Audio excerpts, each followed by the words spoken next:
Alright, hi everyone. In this particular video session, we are going to look at the concept of demand and supply. So, this lecture's Demand and Supply Part 1. This is lecture 3A. And the objectives of this lecture would be that after this lecture, students will be able to derive the demand curve from indifference curve analysis. Students will be able to define demand and also what the demand curve is. Differentiate between notional demand and effective demand. Define a normal good, a luxury good, an inferior good, and a given good.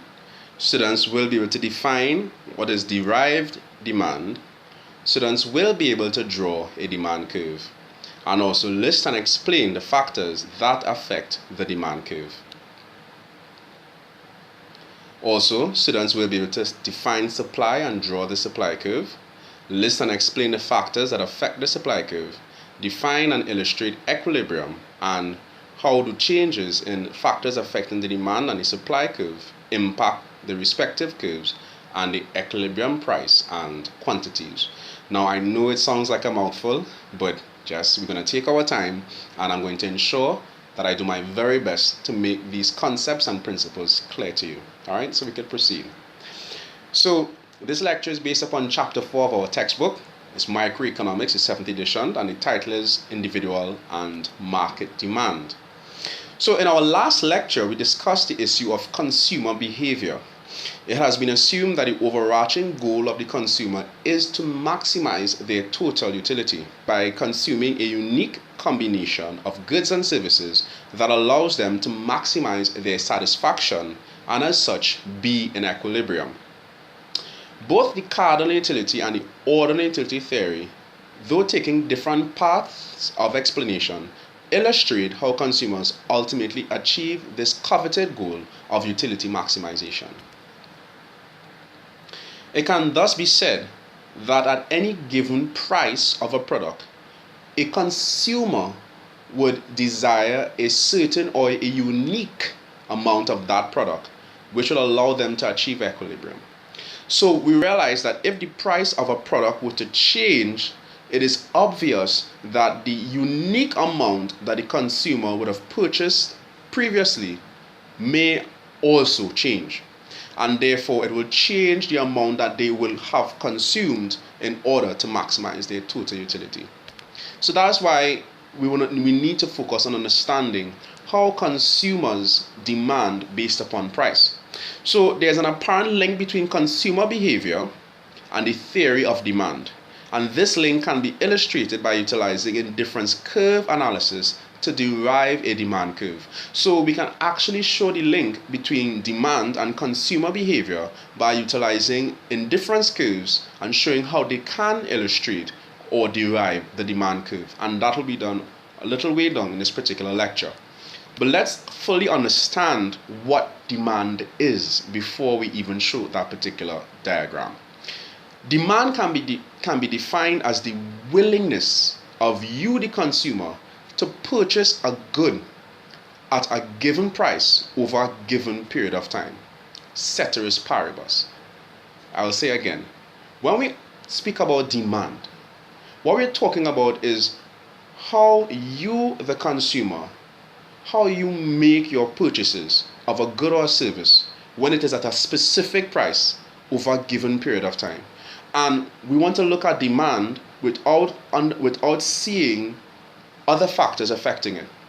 Because we know when you walk into a shop that it is not simply the price that you take into consideration when you purchase a good. You may take into consideration the taste of the good, your preferences for the good. You may take into consideration how much money you have in your pocket. You will even take into consideration the price of other goods that may be in the shop. But what we're saying right now, we want to hold all other assumptions fixed. That is, we want to hold the assumption of the price of other goods fixed. We want to hold the assumption of your income being fixed. And we want to hold the assumption of your preferences being fixed. And therefore, if all of these things are fixed, we are saying we're not taking them into consideration when we are analyzing this concept of demand, at least not now. And therefore, to do that, we use a term called ceteris paribus, which is Latin for saying all other things being held constant. In other words, we are not taking other factors into consideration. So I would repeat, demand is the willingness of a consumer, you, the consumer, to purchase a good or a service at a given price over a given period of time. Every other factor being held constant. Now, there's something which is known as effective demand and notional demand.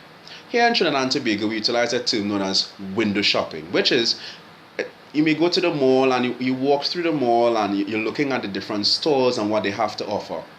It's close to mountain, but not sufficiently close to mountain. So your pockets are dry, your wallets are dry, and you don't have any money to purchase anything. But you just still want to see what's being offered in the stores. So you walk through, you desire the good, but you do not have the income to purchase the good. You do not have the income to effect a purchase. So therefore, that demand is known as notional demand. That is, you actually desire the good, but you don't have the income to back it up. You don't have the purchasing power to back up your demand. That is notional demand. However, effective demand is the consumer who desires a good and has the income to purchase the good, and therefore they have the income, the resources to effect a purchase. So there's effective demand and there's also known as notional demand. Notional demand, in other terms, can be seen as window shopping. Now, demand can be displayed diagrammatically by means of a demand curve. And this demand curve is drawn or plotted based upon what is known as a demand schedule. And we'll now enter into a video discussing that. Now, if we observe a consumer, right, we observe how much they will demand of a product at a given price or at each particular price level over a period of time, we can construct what is known as a demand schedule, which is this table here. So in this demand schedule, what we have is the price of a product, in this case here, an ice lolly, and the quantity demanded of that product, okay, that you will demand as a consumer of that product at that relevant price. So what we are constructing here is the demand curve for an individual. We are observing, okay, how many units of that ice lolly that consumer is willing to purchase at a given price. So when the price is 50 cents, we realize that the consumer will be willing to purchase 20 units of that ice lolly. When it is $1, they will purchase 16, 150, 12. And if we jump to 250, the highest price, the consumer will purchase 4 units. What we observe, therefore, is that as the price increases from 50 cents to 250, the quantity demanded fell from 20 to 4. We can therefore make a statement that the relationship that exists between the price of a product and the quantity of a product is inversely related, meaning as the price was to increase, the quantity demanded decreased.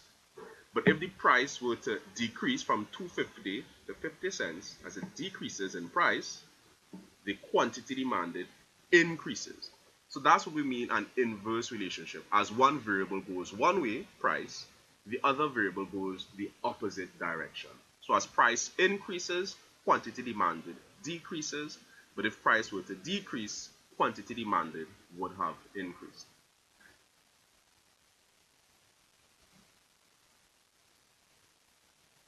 What is the demand curve?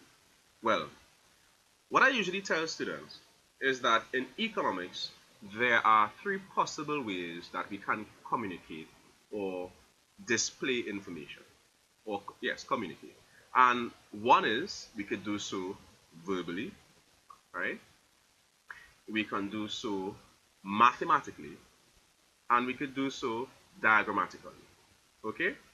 And we realized that we discussed we defined demand earlier, and we were able to construct a demand schedule by observing a consumer's response in terms of the units they consume as the price changes. And now what we can do is create a diagram, plot the information that we receive from the demand schedule, and create a diagram. And that diagram that we will create will be known as our demand curve. So the demand curve illustrates, therefore, via diagram, the willingness. So it illustrates on a diagram the willingness of a consumer to purchase a good or service at a given price over a given period of time. Other factors held constant. So it's in its entirety, it's the same definition of demand, but what we are saying is that the demand curve illustrates that demand. So here we have our demand schedule again, and we have the demand schedule, the price of the lollies, and the quantity demanded. And then we're going to observe this column to the right, the furthest column to the right, where we have the quantity demanded when the income increases. And what we're doing here is that we are relaxing the ceteris paribus assumption. And we are saying that we're going to allow income to increase, and we're going to observe the phenomenon. Okay? So let's construct our demand curve. So on the y-axis here, we have our price of lolly. From 50 cents going straight up to $4, we have calibrated the y-axis. Our x-axis, we have the quantity demanded of ice lolly. Okay? Beautiful. Now, we can now plot the information here in our diagram. At 50 cents, 20 units was demanded by this consumer. At $1, 16 units were demanded. At $1.50, 12 units were demanded. At $2, 8 units were demanded. And at $2.50, 4 units were demanded. Okay? It will be possible therefore for us to connect all of these points. And when you connect all of these points, we have what we term our demand curve.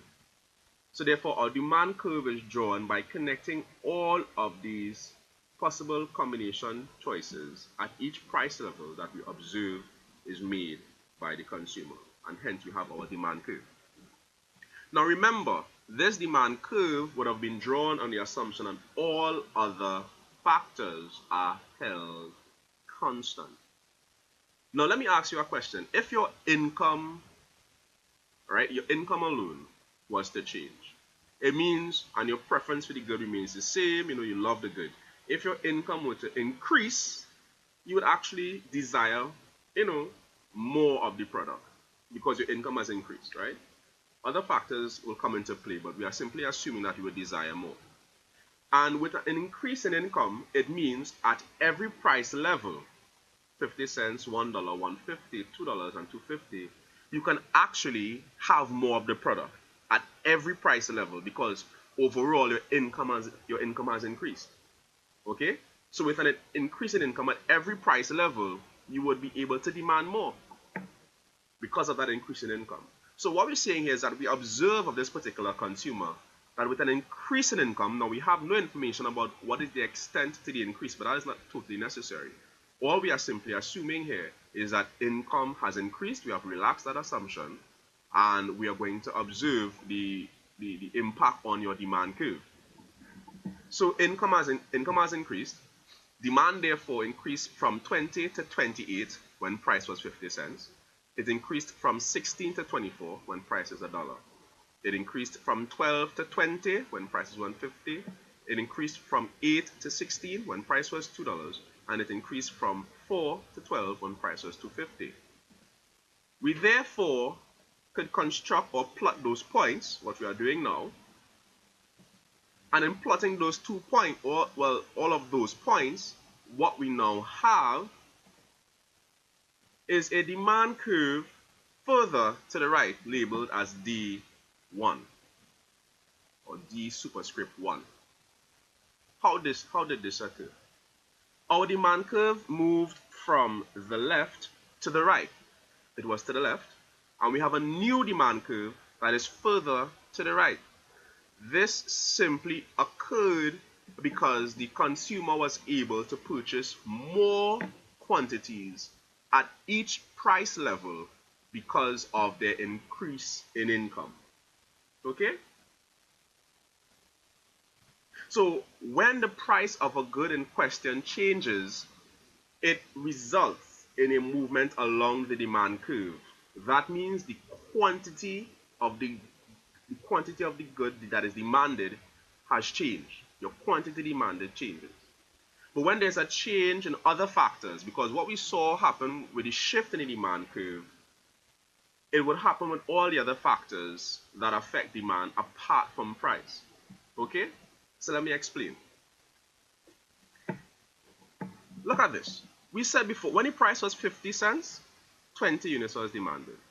However, when the price moved from 50 cents to as high as 250, 4 units were demanded. Do you realize something? From 50 cents to 250, you remain on the same demand curve. On the same demand curve. All that changed was the units that you demanded. Alright? So from 50 cents to 250, you decreased your quantity from 20 units to 4. So when you basically remain on the same demand curve and you change the amount that you demand, it is referred to a change in quantity demanded. So I'll repeat this. From 50 cents to $1, demand changed from 20 to 60. From 1 to 150, from 16 to 12. From 150 to 250, from 12 to 8. And from $2 to 250, from 8 to 4. Each time price changed, all that took place was a reduction in the quantity demanded. So therefore, quantity demanded changes. If we look at a price reduction from $2.50 to $2, it's going to be from 4 to 8. $2 to 150 is going to be from 8 to 12, and so forth. Again, changes in price are met by a change, or they are met by a change in the quantity demanded. However, when income increased, the demand curve shifted to the right. So there are other factors that affect demand besides the income of a consumer. And what we can conclude is that your demand curve can shift when there is a change in the consumer's income. It can shift when there is a change in the consumer's preference for the product or their desire for the product. It can change, or it can shift when there is a decrease in the price of the complementary product or an increase, and it can change when there is a change in the price of the substitute product. Now, to be specific to our example, the shift to the right depicts that the consumer will demand more. What therefore could cause a consumer to demand more? Well, your income must increase. Not a decrease in income, but an increase in income. Your preference or your desire for the good must increase. A complementary good is a good that goes hand in hand, and therefore if the price of the good that goes in hand, so for instance, when we use film and camera, okay, if the price of film is a complementary product to cameras, and therefore if the price of film were to go up, the demand for cameras would go down. So therefore, if the price of the film were to go down, therefore the demand of the camera would go up. It's the same thing with printers and printer ink. These are complementary products. So therefore, for your demand curve to shift to the right, the price of the complementary product must decrease. And similarly, substitute products are those that you could defer to if the good is the good in question that you're demanding is not available. And therefore, a shift to the right in this demand curve depicts that you want more lollies, and therefore whatever substitute product there exists for lollies, the price of that product has to increase, which will cause you to increase your consumption of your demand curve. And ultimately, when there are shifts in the demand curve, it depicts a change in demand. So there are certain things that you need to note when discussing demand. You have often heard the term substitute good or even complementary good.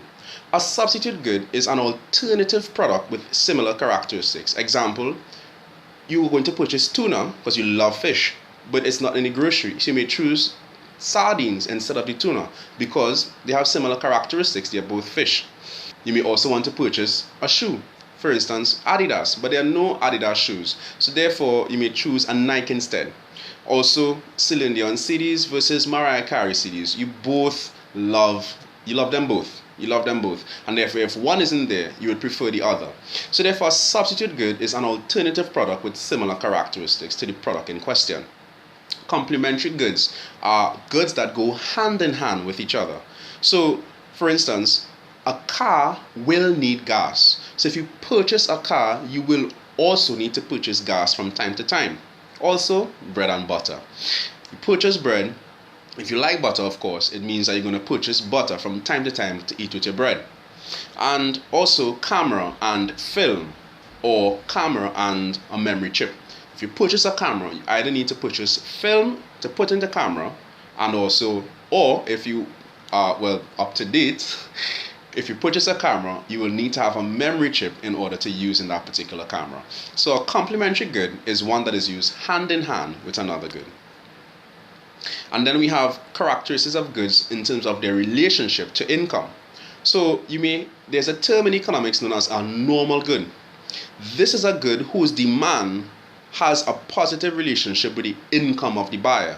And when we say positive relationship, remember we're saying where two variables move in the same direction. As one goes up, the other goes up, or as one goes down, the other goes down. And therefore, when the income of a buyer increases, we expect that the demand for a normal good would also increase. All right?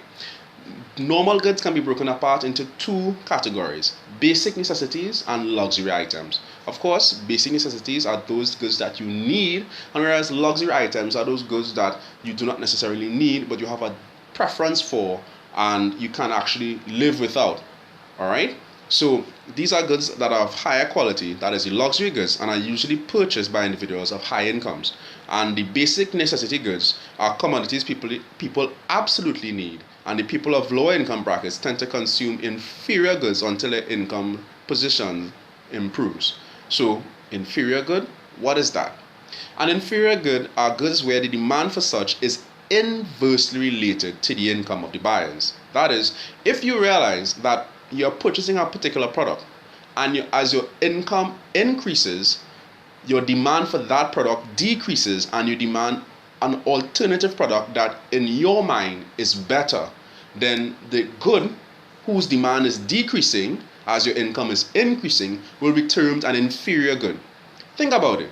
If every time your income increases, you purchase less of the good to purchase another good in question, it means in your mind as the consumer, that good is inferior to you. So inferior goods have an inverse relationship with regards to the income of consumers. And now let's look at the concept of supply. Supply can be defined as the quantity of a good or service that suppliers are willing to place on the market at a given price over a given period of time, all other factors being held constant. Alright? Supply refers to what producers are willing to sell, what they're willing to put on the market at a given price, over a given period of time, and other factors being held constant. Alright? So in this particular session, what we're going to do is move away from our discussion of demand and enter into our discussion of supply. Now remember, demand before was from the perspective of the consumer, and now supply is going to be from the perspective of the producer or the supplier. Now, the supply therefore can be defined as the willingness of a supplier to sell a good or a service at a particular price at a given period of time, with all the factors being held constant. Again, here we are holding all of the factors constant beside price. So we simply want to observe when the price of the product that the supplier is selling changes, how they will respond in terms of the quantity that they would supply.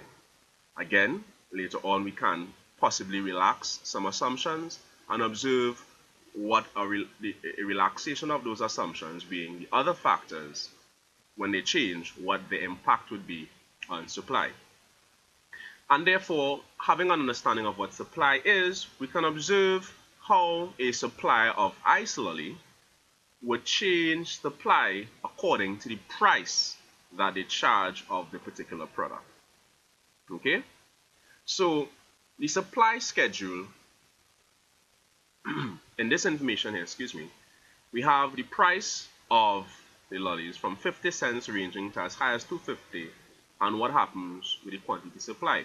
Now remember, supply, right, the supplier, the price that they charge for the product will act as an incentive. So the higher the price, the greater the incentive for the supplier to supply units.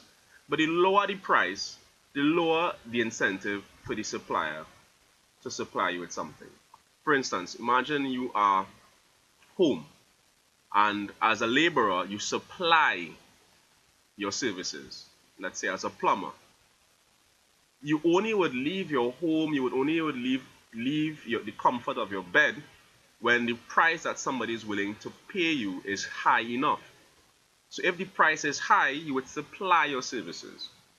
However, if the price that they're willing to pay for your services is low, then you will not supply your services, or you won't supply as much. So that's a service. Is the same thing for the quantity, a physical good being supplied. The higher the price, the greater the incentive for the supplier to produce.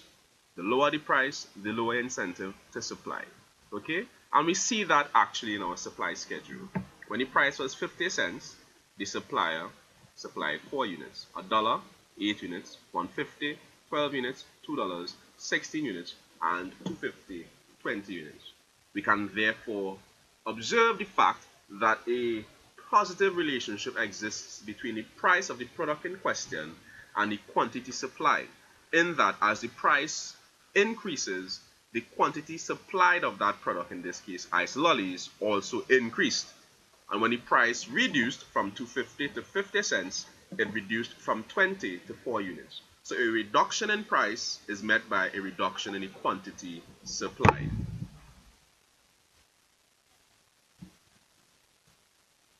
Let's construct our supply curve.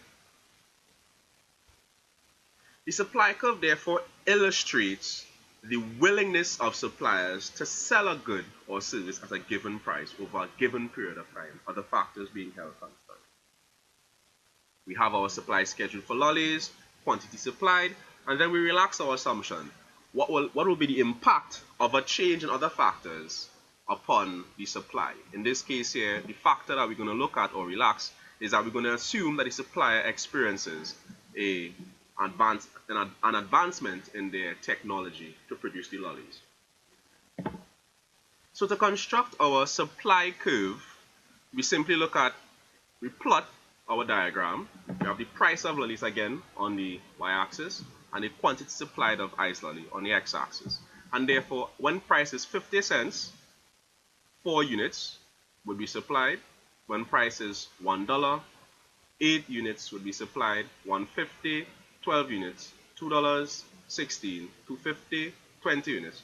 And we can now connect all of the points and we would have derived our supply curve.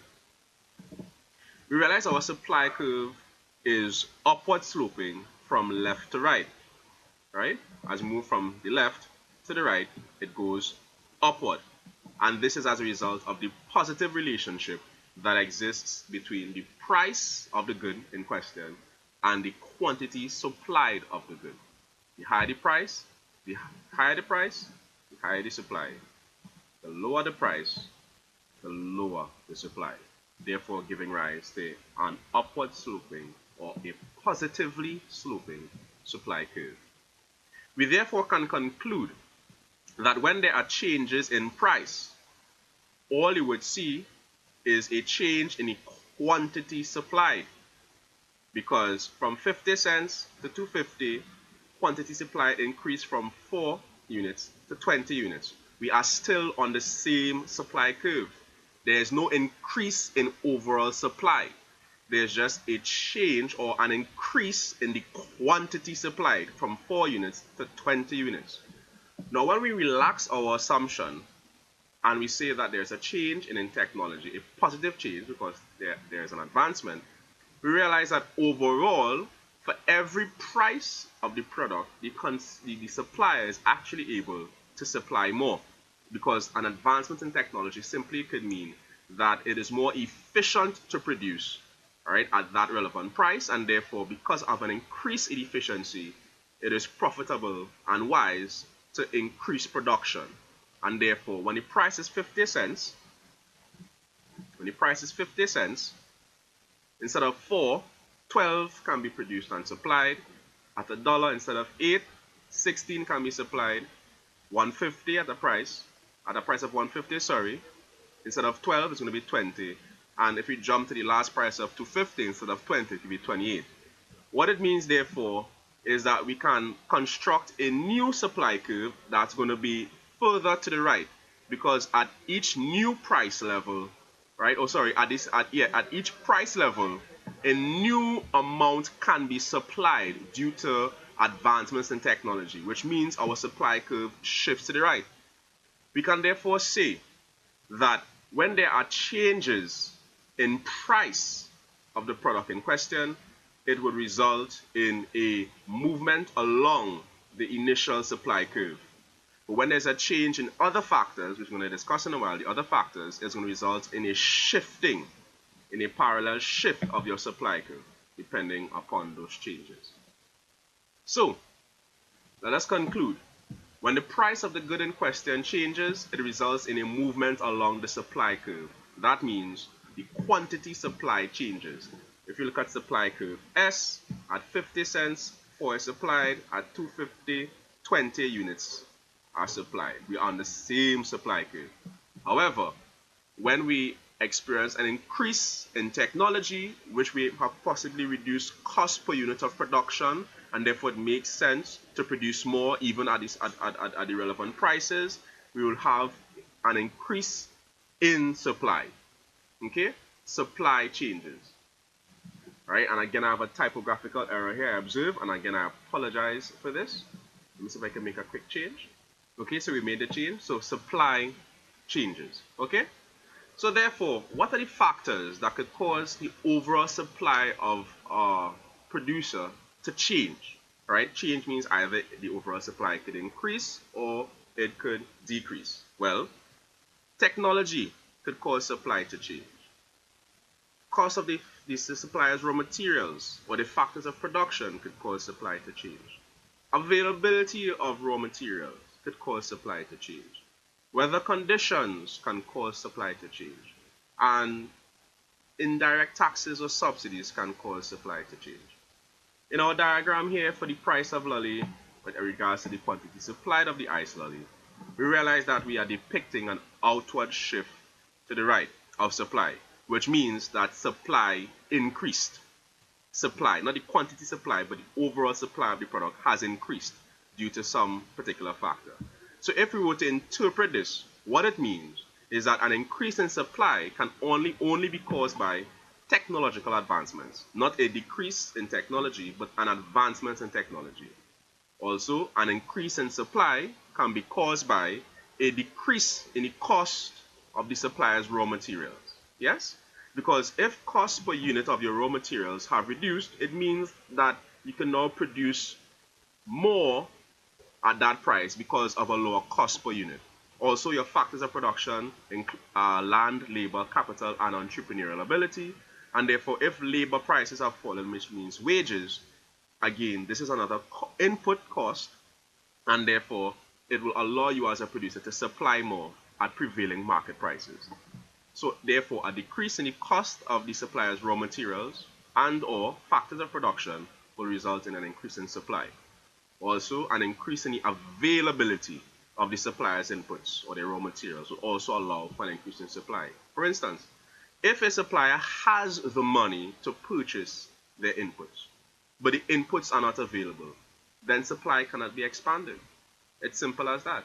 So the issue is not just about the cost, but also the availability. So if there is a massive availability, an increase in the availability of a supplier's raw materials, it can result in an increase in supply. Okay? Alternatively, if there is a decrease in the availability of suppliers' raw materials, meaning there are shortages, it will result in a shift to the left in your supply curve. It's going to decrease. Favorable weather conditions also are factors that could cause an increase in supply as depicted in our diagram here. For instance, if you are a farmer and weather conditions are favorable, it's going to result in an increase in your supply. And let's even think about oil producers on the oil rigs. Whenever there's a hurricane, which is an unfavorable weather condition, it results in a closing down or skeleton staff of these oil rigs, and therefore supply of oil will be reduced during the hurricane season.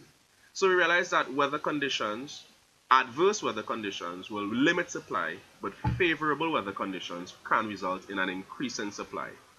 And Government subsidies. Well, if you receive a subsidy or an increase in a subsidy, which is money to assist you in your production costs, it will result in an increase in supply. A removal of that subsidy or reduction in that subsidy, if you were once receiving it, could result now in a reduction in your supply because now you have to bear the full brunt of production. And indirect taxes, an increase in indirect taxes would result in a reduction in supply, but a reduction in those indirect taxes could result in an increase in supply. Now we have our demand curve, we have our supply curve, and with it, these two concepts can be combined to illustrate what is known as market equilibrium. Market equilibrium, according to economics, is the situation that will determine the price of a good or service. What do I mean by that? There are some disciplines that will say that the price of a good or service is strictly determined by the producer. I mean, he produced the good. So as a result of that, it is logical to believe that he is the one that sets the price. But in economics, we take it a bit further. While the producer can set the price, we actually say that the price that a good will actually be sold at will be determined by the market. And what we mean by the market, we mean it will be determined by the forces of demand and supply. For instance, if you, the producer, you have an iPad, and you have made the iPad and you desire this iPad to sell at, let's say, 2,000 US dollars. So Apple desires that the iPad should sell for 2,000 US dollars. And they realize that that's the price that they set, but they realize that when they put that price out in the market, based upon feedback, no one purchases the product. Now we know that the consumer would prefer to pay zero for any good or service. So the consumer has a price in mind and the supplier has a price in mind. The supplier realizes that at $2,000 that iPad is not being purchased at all. What the supplier will do, therefore, because they do not want the goods that they have produced to remain on stock and spoil over a period of time, deteriorate, what they would see is that the supplier, Apple in this particular example, would reduce the price of the iPad until all of the goods that they have produced at a specific period of time will be sold off. And therefore, each time the price lowers, move from 2,000 maybe to 1,500, from 1,500 to 1,000, each time the price is reduced, you may actually get a response from a consumer or two. But you don't want to get a response from a consumer or two. You want to get a response from as much customers as possible that will result in your good being sold out. So you want a situation where all the goods that you have produced in a period of time will actually be sold out. That is, you want a situation where output, supply, is equal to demand, what is purchased. And that situation arises and can be illustrated via the phenomenon known as market equilibrium. And therefore, whatever price results in all of the output of a producer being sold out, that is the price that a producer will keep for their product. That will be the market price determined by market equilibrium. So we have here a demand schedule and we have a construction of the supply curve and the demand curve in question. Now it may look a little bit complicated, but I'm going to try to break it down as simple as I possibly can. So to plot your demand curve, we have here quantity demanded, quantity supplied, and we have quantity demanded when income increases. So we realize we're going to have two demand curves and one supply curve. So let's construct our first demand curve. It's going to be 50 cents, 20 units, $1, 16 units, and so forth. So look at it here, 50 cents and 20 units. And let's go to the last price of 250 and 4. 250 and 4. So it's going to be this coordinate point and this coordinate point. You join them together and you have the first demand curve. Let's construct the supply curve. At 50 cents, 4 units, 50 cents, 4 units, so that's here. And then you have 250 and 20 units. 250, 20 units. So you draw it. Supply curve connects. Okay? So we have our first supply curve and our first demand curve. Where do they coincide? Where do they intersect? At 150. So at 150, we realize that 12 units are demanded, and the 12 units are demanded equal to the 12 units that the suppliers are willing to supply at that price. Let me say it again. The supplier is willing to supply 12 units of lollies at a price of $150. And at the price of $150, the consumers are willing to demand 12 units. So it is at the price at $150, the 12 units produced by the supplier will be purchased, all purchased by the consumer. Now, when the price was 50 cents, the consumer was willing to demand 20 units, but the supplier was only willing to supply 4. Okay? Or let me reverse my explanation to make it a little bit easier. The supplier would set a price of $250, and at $250 he's willing to supply 20 units. But look at something. At a price of $250, only 4 units are demanded. So the supplier says, you know what? That price is too high. I will reduce my price from $250 to $2. But at $2 at a lower price, the incentive has fallen for the supplier. So therefore, he will not produce 20 units anymore. In our table, we recognize he produces 16 units. So at $2, 16 units are produced and supplied, but 8 are demanded. Again, the producer rationally doesn't want any units left over. So he realizes that $2 is not sufficient to get the consumers to purchase all. Now, at $150, something phenomenal happens. At $150, again, the price is lower, and therefore the reward or the returns to the supplier is also lower. Therefore, he says at $150, I will not be willing to supply 16 units, but I will be willing to supply 12 units. And at $150, the 12 units that are supplied are actually purchased. So we realize that $150 is the unique price that results in the demand equaling the supply. And therefore we call that $150 the equilibrium price. Okay? So I hope you understand that there. Now we assume that income increased. Now remember before, if we recall, when there is an increase in income, which is a factor that affects demand, it will result in an increase in demand overall, representative by a shift to the right in your demand curve. Okay, we see that there. Now, what will be the price, the equilibrium price? What will be the new price of ice lollies with this new demand curve? Because consumers have an increase in income. Alternatively, I believe we can intuitively believe or discern that if a consumer experiences an increase in income, they may be willing to pay a higher price for the product.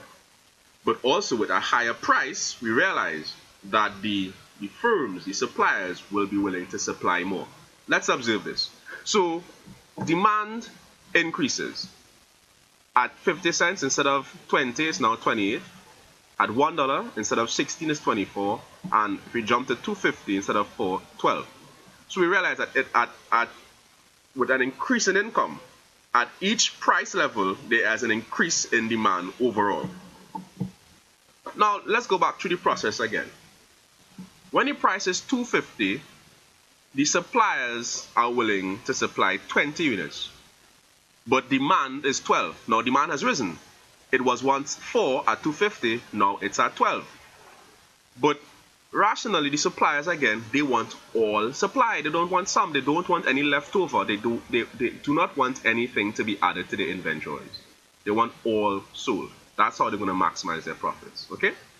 So, at $250, they realize that there is some leftover. 20, they're willing to supply 20, but only 12 is demanded. That'll leave over with 8. At $2, however, we see that magical phenomenon occurring again. At $2, the suppliers will not be willing to supply 20 units, but 16, because again, the reward has fallen from $250 to $2. So they would say, I will not supply 20 units, but I would invest my time and resources to produce 16 units. And at $2, 16 units, those 16 units that are produced and supplied will be purchased. Because we see that demand, right, at the new income level will be 16 at $2. So we realize with this new demand curve, D superscript 1, the equilibrium price, which we would see from a diagrammatic point of view, where at the point of intersection, will be revealed at $2. And it matches up here with our demand schedule. So everything matches up here. Our diagram matches with the information in our demand schedule. So on our old demand curve, the equilibrium price will be at 150 and 12 units that are supplied will be demanded. And with an increase in income, the demand curve shifts to the right, and therefore the new equilibrium price will be based upon the old supply curve, because there's only one supply curve, so the one supply curve, and the new demand curve, D superscript 1, which will be at the point of intersection, which gives us $2.16 units. So 16 units will be supplied, 16 units will be demanded at a price of $2, and therefore before income changed at the first income level of the consumer, the price of the good will be $2. Sorry, will be $150, and at the new income level, the price of the good would be $2. So in our next lecture, we will continue our discussion on demand and supply. We'll discuss things such as consumer surplus. We'll discuss price controls, because we will realize that even though prices are determined by the market, sometimes the market price can either be too high or too low, and it will need some form of intervention. So stay tuned for the next lecture and continue to take care of yourself. God bless. Bye-bye.